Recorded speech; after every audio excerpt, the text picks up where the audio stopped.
Okay, I'm working in my new hobby space. Big workbench, lots of storage up above. Nothing's really organized yet. Got a logic analyzer that I've been working on the hard disk. Replaced hard disks and had to get it switched from a smaller to a larger disk. And something really cool came in the mail. It's an oscilloscope, TDS2024C. Great price. Guy had good feedback, and he sent me this. Really crappy job of packaging. Crush damage on the ends. A little bit overstuffed, that's why it's bowing. That's a pretty weak box.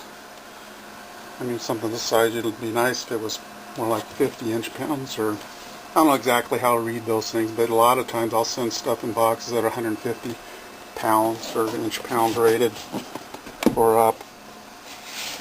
I shake it, I hear shit sliding around in it. Not a good sign.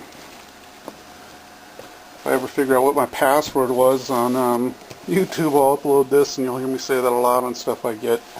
Not a good sign, so I'll cut into this thing and take a look at it. Great deal, about $1,000. Should have been a lot more than that, or I wouldn't have bought it. I just wanted to get a look at one firsthand, then I'll probably just simply resell it if it survived transit. Piss poor packaging job. So here's the box contents. Power cord. Alright, fine. A million of those. About I don't know what this would be, 2.5, 3 inch gap, maybe 14 inches long, so this thing's got plenty of room to bounce around. He did do a little bit of work on protecting the display. Very little work. You know, it was dirt cheap, really. But he also charged $74 to ship it. You know, I'm like a state away from him, California to Oregon, so wow. $74, I mean, for this kind of packaging it should have been about $15. But he did use FedEx, which is a heck of a lot better than US mail. Some people like FedEx. I prefer UPS just because they're convenient. Other people say they've had bad experiences with FedEx, but I never really have. They can be kind of a pain in the ass. But now they got a new setup going where you can just arrange to pick it up at one of the local FedEx stores. UPS has got something similar. I think FedEx's program's a better one though. So, got a probe, loose in the box. Okay. Get rid of this nasty box, take a look at it. The thing turns on, does everything like it should. I'll be pretty much happy. BNCs look straight. It says it's what it is. Everything looks clean. Nothing got busted. Tech stuff's pretty tough. Like when you saw me moving the box around and banging it around, it shouldn't really matter. Of course, if the carrier launches it like a football, then things can happen. But this thing looks like it's in pretty good physical shape, so I doubt very much if it won't power on, but we'll find out. So here we are about to power the thing on. Oops. Oh, hold on. I bet my power cord isn't... Oh, that's the one I got out of the box. Didn't plug that in yet. Hold on. My heart almost sank. Now we'll give it a try. Okay, lights, come on. I usually keep power cords plugged in on the workbench and just laying around so I can plug something in real fast. This is supposed to have an active matrix display now, as opposed to the other ones where I guess passive. I don't know exactly what that means, better reflective stuff or something, but used to make a difference on laptops. It does look like it has more pop just with the blue background. I guess this one also has now mask capability. That looks fairly decent. Usually I push in the other button, I push the other button, nothing happened. So let's give it a moment, I guess. Maybe it's still thinking.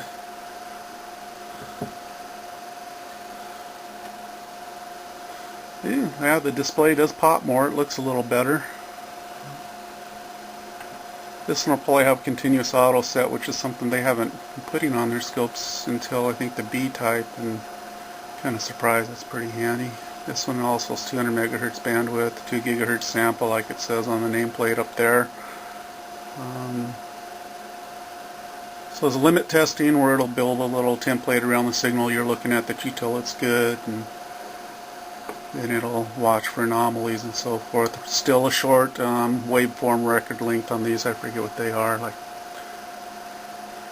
2.5K samples per channel for length. I mean, that's not very good, but I mean, it's marketing with tech. I mean, they could do whatever they wanted as far as channel length, but record lengths, but you know, if they gave you more, they'd want you to buy the next model up. So that's why it's that way.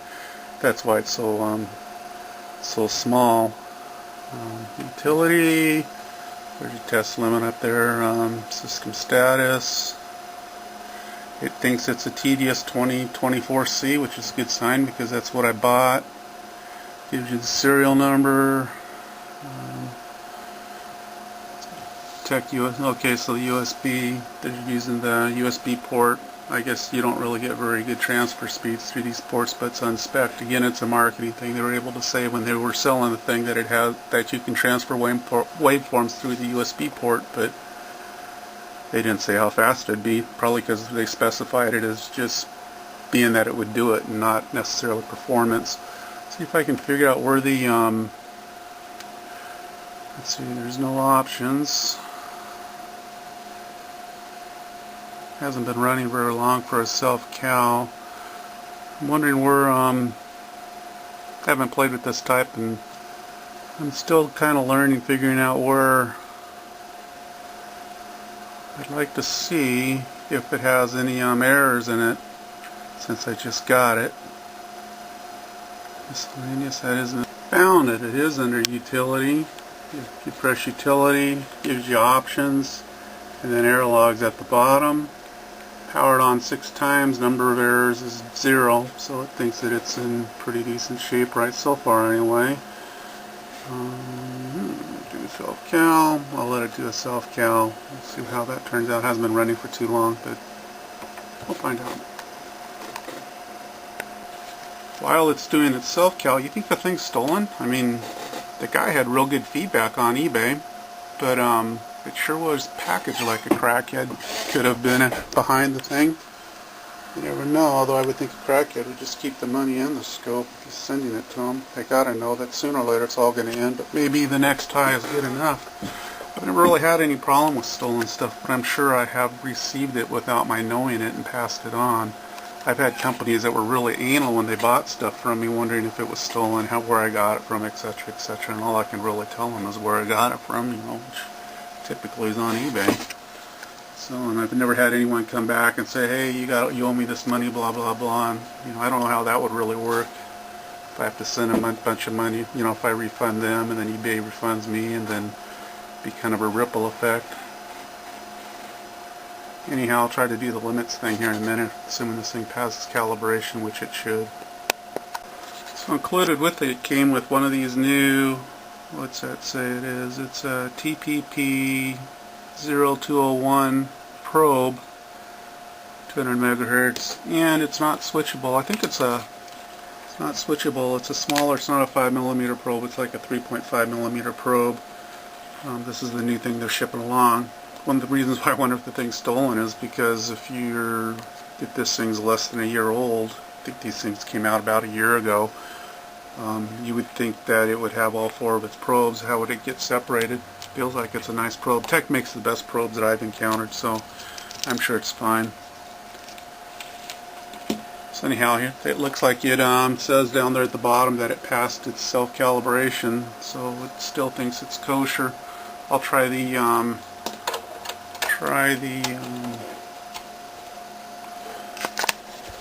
hold on, let me put that down for a second. Sorry about that. You should be seeing all that stuff. Alright. Where's the calibrator on this? What I'll do, oops, it should go up there. Probably don't need to put the ground on it since it's probably common ground, but we'll do it anyway. Hit auto set. So there's the probe. So now we're seeing the square wave from the probe calibrator. This doesn't look like it's a switchable probe, so you can't like switch between 1x and 10x. So it's probably 10x is what it's at. 5 volts, and I think the Caliat says it's 5 volts down there, so I'm 5 volts on screen, so that's apparently right. If we go to utility, let's try limit test. I don't know exactly how this limit test works. Template setup. If it's hard, I'm not going to bother with it, but I don't know, maybe it'll do it automatically. Anything happen on screen? Oh, it did. Let's hit auto set again, see if we can get it to line up. Is it still doing the template thing? I don't know. Set up template. Apply template.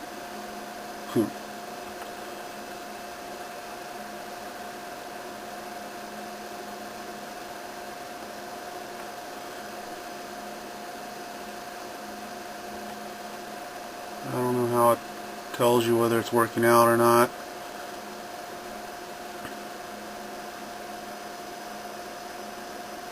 Oh, okay. I don't see the template moving as I change the vertical limit. Or the horizontal. Oh, there we go. That's kind of cool, huh?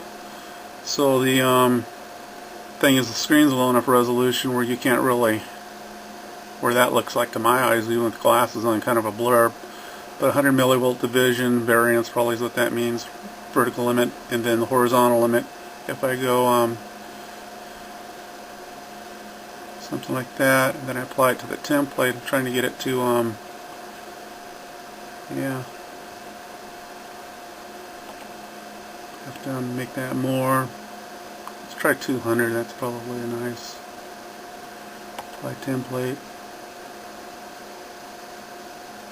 Takes a little while to. Oh, but it's so freaking fat. You can't really see the internal signal. But I guess what's supposed to be happening is, as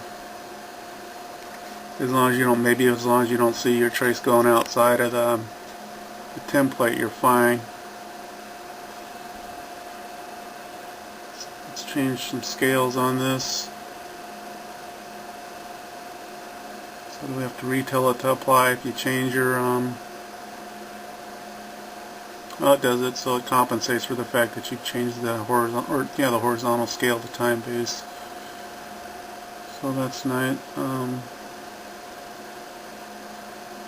I'm sure there's a way you can get the white off the traces so it'll look a little better than this. For me, it don't look too good at all. You know, and again, I haven't even touched the manual on this or any of that, and this is the first, what you're seeing is the first I've seen of it, so I can't really tell you much about this thing. As far as that goes, where's the, usually on these anymore they put default setup button on it, so there it is, it's right over here.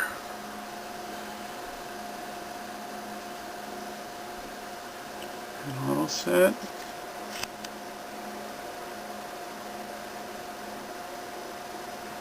What finds the signal? We can of course move the signal if we wish. Turn on channel 2, 3, and 4. Hit auto set. It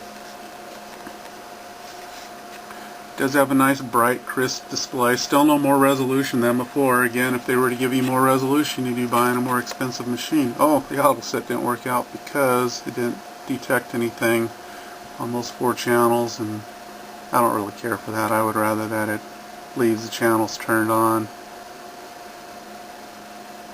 So you have to individually, and you do have individual controls so that you can adjust each of your traces. If you feel like it, I mean, I'd rather that just gave you 4 traces across automatically when you hit the auto set, but it's just preference. It doesn't really matter. I mean, it's just for looks, just for someone like me who's just basically looking at it real fast. For if you had actual signals applied to it, it'd find them and do something, hopefully.